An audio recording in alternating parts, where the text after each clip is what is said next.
Olá, bem-vindos ao podcast do PSD. O meu nome é Paulo Cunha.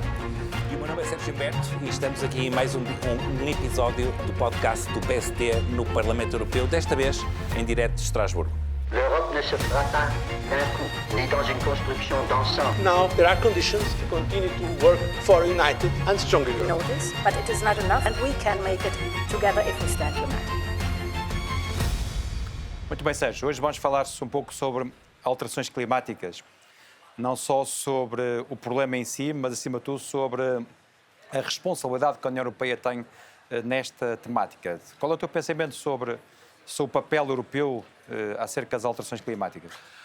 O papel europeu, Paulo, tem sido relevante. Nós temos a consciência que somos pioneiros. Nós somos a região do globo que mais combate as alterações climáticas. Isto é algo que eu acho que deve ficar muito, muito claro. Não se passa o mesmo com a China, não se passa o mesmo com os Estados Unidos da América, não se passa o mesmo com a Índia. Agora, precisamos de fazer evoluções. E dentro desta perspectiva, tu também tendo essa responsabilidade enquanto autarca, hoje numa área que é muito cara para ti, e aqui no Parlamento Europeu, o que entendes um bocadinho, qual é o próximo passo que a União Europeia deve dar, além de já estar na liderança, o que é que nós podemos fazer e, no fundo, consolidar também aqui o papel das autarquias neste processo? Bom, antes de mais, eu acho que a questão principal é as pessoas consciencializarem-se que estamos a viver uma alteração do clima, primeiro. Portanto, por um lado, perceber que o clima está a mudar. Eu acho que as pessoas vão percebendo isso, infelizmente, das piores formas ou pelas piores razões, quando vemos a vaga de incêndios tem afetado um pouco não só Portugal, como a Europa e o mundo inteiro. As altas temperaturas, as chamadas ondas de calor, a persistência do tempo quente, as temperaturas máximas muito altas, mas também temperaturas mínimas acima daquilo que é média. Quando as pessoas percebem isso, eu acho que as pessoas estão mais conscientes de que do clima está a mudar. O segundo aspecto é as pessoas perceberem que há um lado humano nessa matéria, ou seja, a mudança do clima não é fortuita, não é resultado do ciclo da Terra, não é resultado de razões circunstâncias naturais, é fruto da ação humana. Ou seja, há uma mão humana no que diz respeito à mudança do clima. E estas duas noções são fundamentais para tudo o resto. Se as pessoas não perceberem que o clima está a mudar e se as pessoas não perceberem que há uma mão humana na mudança do clima, as pessoas não vão interiorizar que os seus comportamentos também têm que alterar. Portanto, eu atrevo-me a dizer que o primeiro grande objetivo é as pessoas estarem conscientes de que têm que mudar os seus comportamentos. E aqui que a União Europeia também atua, ou esperamos que atue cada vez mais, na consciencialização, na sensibilização das pessoas de que o clima está a mudar, de que está a mudar por nossa causa e que está na nossa mão inverter essa tendência e trazer um pouco as nossas ações para um nível mais aceitável do ponto de vista climático. Não sei se concordas com esta imagem, Sérgio. Eu concordo perfeitamente, mas deixa-me dizer, e para quem nos acompanha lá em casa, o Paulo Cunha, além de ter este conhecimento do terreno, além de ter este conhecimento no Parlamento Europeu e trabalhar estas áreas, está, no fundo, a concluir a sua tese de doutoramento nesta área. E, portanto, eu aqui parto muito atrás de ti, Paulo, porque tens o conhecimento de terreno, tens o conhecimento legislativo e estás a trabalhar a concluir uma tese de doutoramento nesta área. Explica-nos um bocadinho esta tua tese de doutoramento desta área, as conclusões, no fundo, o que é que nos podes transmitir? Bom, de certa forma, aquilo que eu estou a procurar determinar é uma certa forma, uma validação daquilo que tu e eu fizemos, e muitos como nós, enquanto autarcas, porque eu acredito que, embora as questões climáticas tenham uma dimensão global, há uma ideia de que, e faz algum sentido, de que os problemas têm consequências globais, ou seja, não é possível aprisionar numa freguesia, num concelho, ou até num país, a consequência das ações danosas para o ambiente, mas também demonstrar que aquilo que se faz a nível local pode ter um efeito virtuoso nas questões ambientais. E porquê é que eu digo validar? Porque eu acho que é importante que os autarcas, nós fomos autarcas, tu foste autarca, eu fui autarca, têm feito muito pela proteção do ambiente, mas não há ainda uma evidência do muito que tem sido feito pela proteção ambiental. E o que eu procuro demonstrar são essencialmente 3 coisas. Primeiro, porque é que os autarcas fazem, o que é que leva um autarca a fazer o que tu fizeste, a cuidar do Rio Ave, a tratar das suas margens, a valorizar os seus ecossistemas ribeirinhos, é claramente uma forma de proteger o ambiente e de mitigar as alterações climáticas. Porque é que tu o fazes? Que razões, que motivação tem um autarca para o fazer?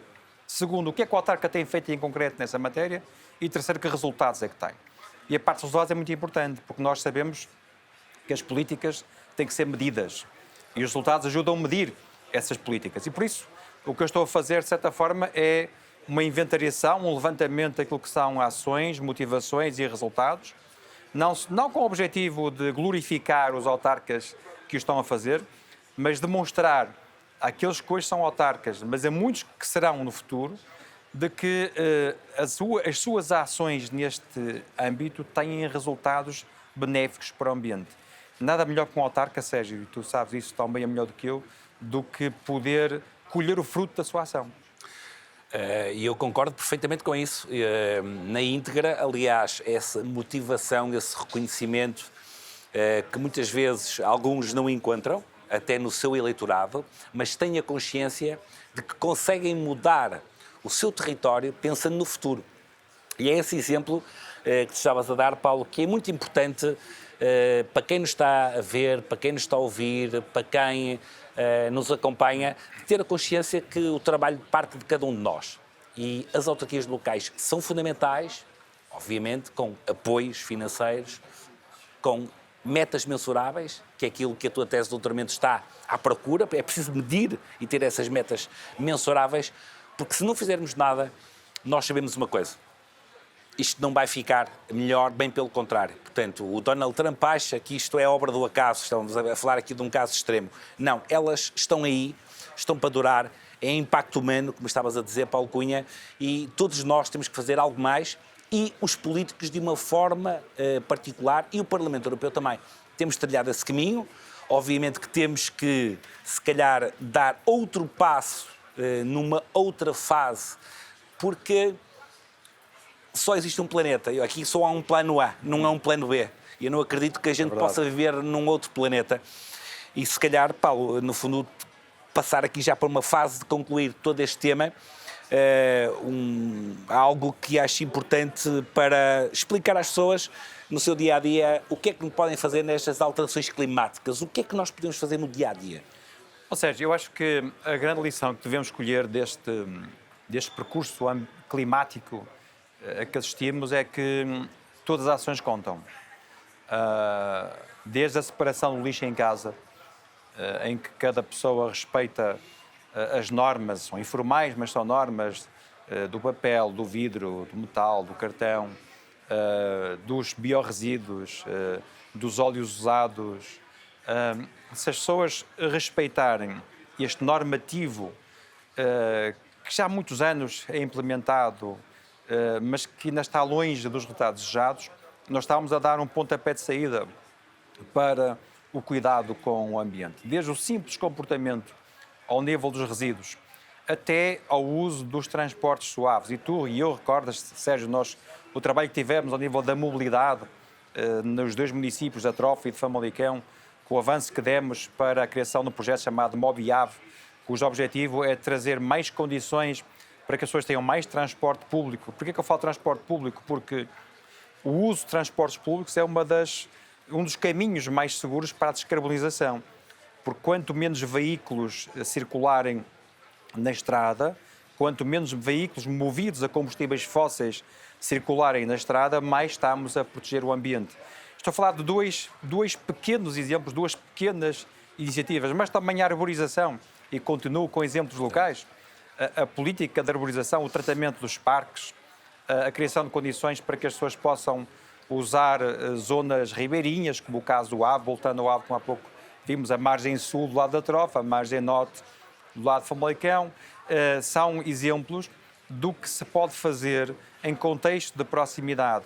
E, acima de tudo, acabar com aquela ideia de que só a nível global é que o tema pode ser tratado. É uma ideia que eu costumo dizer, é uma ideia que, de certa forma, serve com o objetivo de nós nos responsabilizarmos. Aquela coisa, eu não posso fazer nada para resolver o problema porque o problema depende dos grandes senhores do mundo. Não, é verdade que os grandes senhores, os líderes mundiais, o presidente americano, a presidente da Comissão Europeia, o líder chinês, tomam decisões, como disseste bem, decisões essas que afetam o ambiente. Mas no dia-a-dia, nas ações humanas, nós podemos ter iniciativas que, de certa forma, se contraponham a essas ações. Ou seja, nós podemos ter más ações globais e boas ações locais. Isso pode ajudar.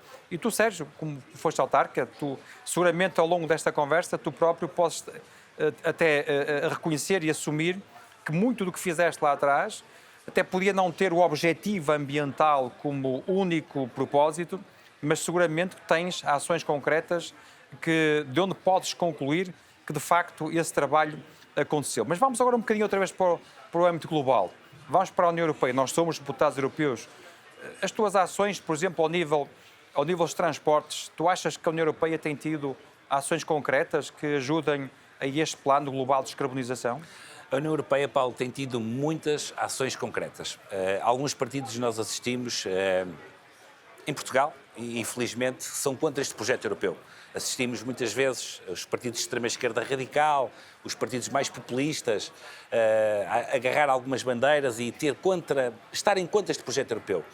Portugal faz parte de uma Europa a 27 que é o território que melhor trabalha estas alterações climáticas. O Parlamento Europeu tem tomado medidas, às vezes até impopulares. Vamos ser sinceros, do ponto de vista da economia que está a esmagar ou que os produtos ficam mais caros. Mas o caminho tem que ser este. Temos tido muitas ações, muitas votações, muito trabalho legislativo para melhorar e para continuar a liderar este processo a nível mundial. É claro que a União Europeia sozinha não faz nada neste processo todo. Nós temos que arrastar outros players do ponto de vista mundial a ter o mesmo posicionamento que tem a União Europeia. Nós, quando comprarmos uma viatura, vamos perceber qual é a sua pegada, no fundo, ecológica que teve. Quando compramos uma camisa, quando compramos uma calça, quando fazemos uma viagem, nós temos que começar, todos nós, e não é só os nossos filhos, nem os nossos netos, nem os nossos filhos que vão ter isto. Isto é para todos nós. Para quem tem 80, para quem tem 70, para quem tem 50, 40, para todos nós. E esta bandeira só chegando. Esta bandeira das alterações climáticas no Parlamento Europeu não é uma bandeira de esquerda, não é uma bandeira dos verdes, não é uma bandeira da direita. Aliás, em Portugal, esta bandeira do ambiente, o primeiro-ministro que trabalhou verdadeiramente políticas ambientais foi num governo da AD. Portanto, esta não é uma bandeira de esquerda e é muito importante, e uma mentira dita várias vezes nunca pode ser verdade, e muitas vezes vem a esquerda pegar nisto. Não. Esta bandeira do ambiente é uma bandeira do PSD, mas sobretudo é uma bandeira de todos e tem que ser uma bandeira de todos.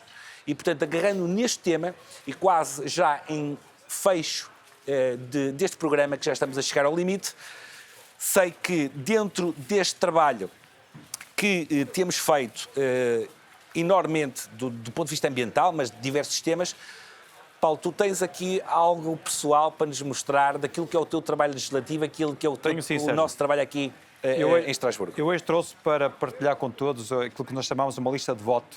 E hoje, 7 de julho, estamos em Estrasburgo. Tivemos uma reunião plenária hoje ao final da manhã. E esta lista de voto serve para que nós, deputados, tenhamos uma informação precisa acerca de tudo o que vamos votar. São muitos votos, nós temos aqui 20 propostas que foram à votação e é importante que nós, quando estamos a exercer o nosso direito de voto, saibamos exatamente o que é que estamos a votar, que matérias estão a ser objeto de votação. O processo é um processo muito rápido e tem que ser rápido para que possamos, no devido tempo, tomar as decisões, porque a União Europeia também reclama decisões breves, rápidas, algumas delas até urgentes, e esta lista de voto é uma ferramenta muito útil. Todos nós, tu e eu e todos os deputados no Parlamento Europeu, precisam dela para ter uma informação precisa sobre o que é que está a decidir. E tu, Sérgio, o que é que nos trazes?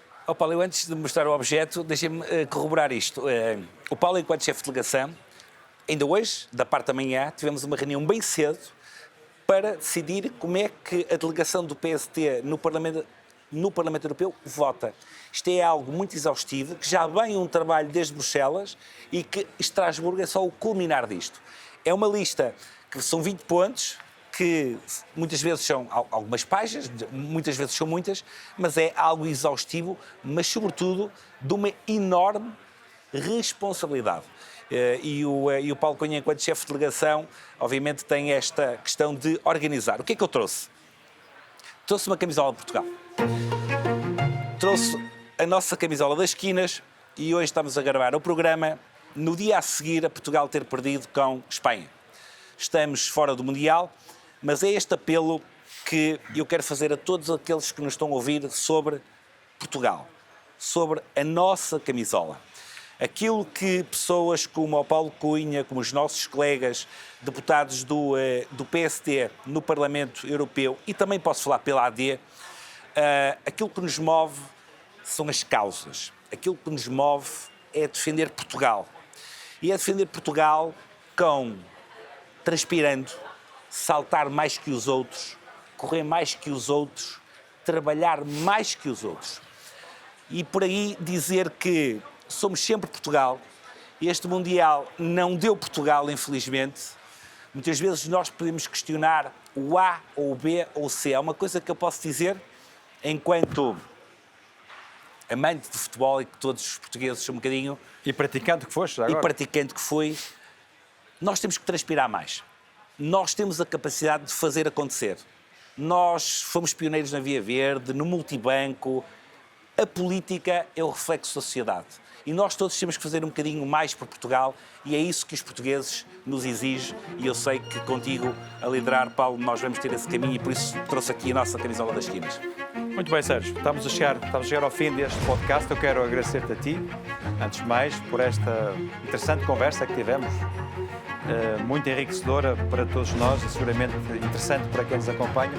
E também dizer a quem nos acompanha através deste podcast que agradecemos a atenção que nos dedicam e a sugestão que deixamos é que acompanhem o nosso trabalho através das redes sociais. Muito obrigado. Até uma próxima. L'Europe ne se fera pas d'un coup, ni dans une construction d'ensemble. Now there are conditions to continue to work for a united and stronger We Europe. know this, but it is not enough, and we can make it together if we stand united.